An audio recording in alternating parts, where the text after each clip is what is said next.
a phobia of birds is no fun, and it can literally make going outside a complete nightmare.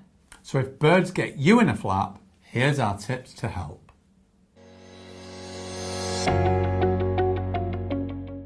So the name for a phobia of birds is a bit of a mouthful, and it's actually called ornithophobia. And whilst there are no statistics in relation to who suffers with bird phobia in the UK, in America, 12% of the population suffer. But the great news is no one is born with a phobia. Yeah, so because you're not born with a phobia, that means that either you've copied that behaviour, so maybe a parent or a sibling or a friend at school, or you've had some sort of a negative encounter. And don't forget, that negative encounter doesn't necessarily have to be a bird in person. It can be even something that you've watched on television. Because I do remember the film The Birds. We've had a lot of people, Hitchcock. Yeah, with Alfred Hitchcock, that have had the fear of birds because of that film. So the best way to, without question, to overcome your fear is to start with a timeline. Knowing that you weren't born with this phobia, if this is you, then how did it start? What happened? How did you perceive it? Yeah, and the thing is that a phobia of birds, it's not just necessarily about the bird itself. It can be about flapping. Your fear can be about feathers, and it can even go as far as things like cushions and pillows, even feathered dusters. So it is about finding that origin, because then once you've got the origin, the next step is to address that and to change your perception. So as we were just saying there with a movie, for example, if there's scary birds in the movie, then the question is, what actually scared you? Because it wasn't actually the birds, it was the director of the film that directed. That's right, it was a film, it was meant to be a frightening film, and most probably, if your phobia comes from that film, you watched it at an age younger than you should have been watching that. So as an adult, you can accept it's a film, it's a great horror film, and it was fabulous. However, as a child, it's frightening, and you might think that birds, from that moment, are just going to swoop down and attack you. So you've got to put it into perspective by changing your perception. Yeah, so some of the more common things that we've come across, or reasons or causes of bird phobias, are things such as when you've gone, maybe like Nick said, as a little one, and bearing in mind that most phobias are created between the ages of 5 and 13. So if you're only little and you're going somewhere where there's an abundance of birds and you're feeding an abundance of birds, then comparably size-wise, you're quite little, and that bird might seem quite big, mightn't it? That's right. I mean, if you're feeding birds, and especially seagulls are pretty big,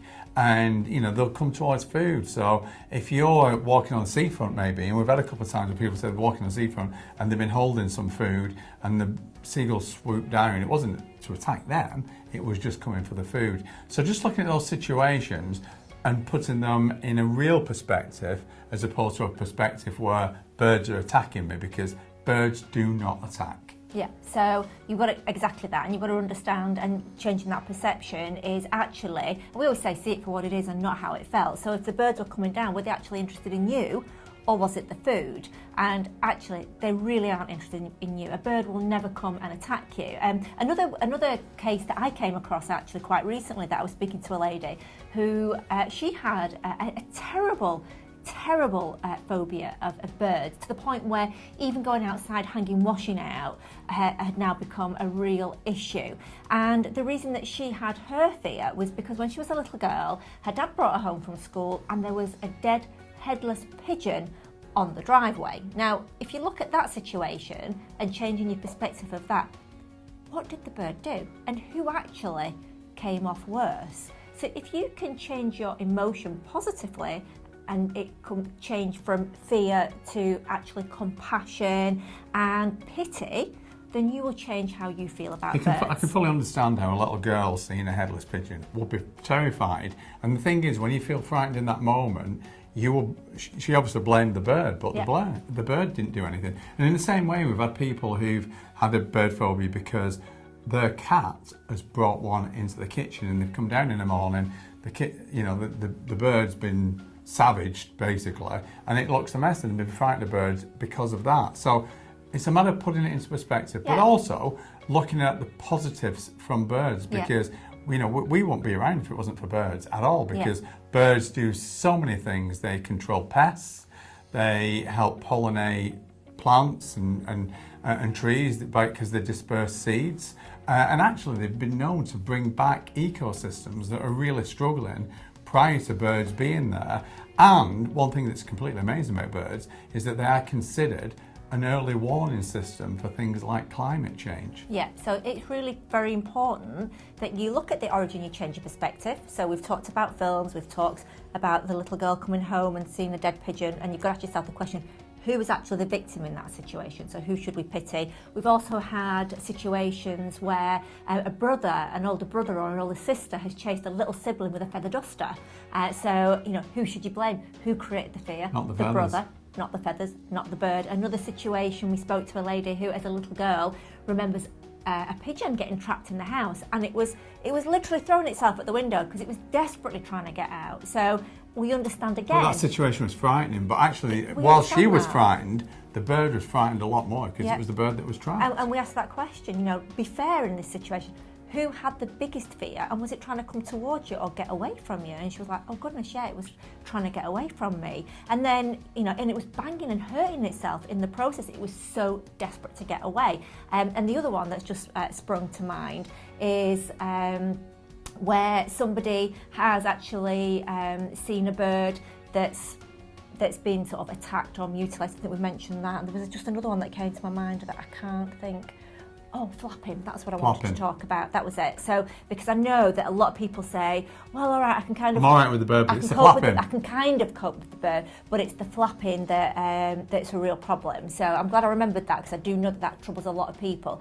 Again, what I'd like you to consider and how you can change your perspective positively on that is to understand that when they're actually flapping, that's a good sign. That means that they're trying to get away from you and not come towards you. Their flapping is the equivalent of us trying to run away.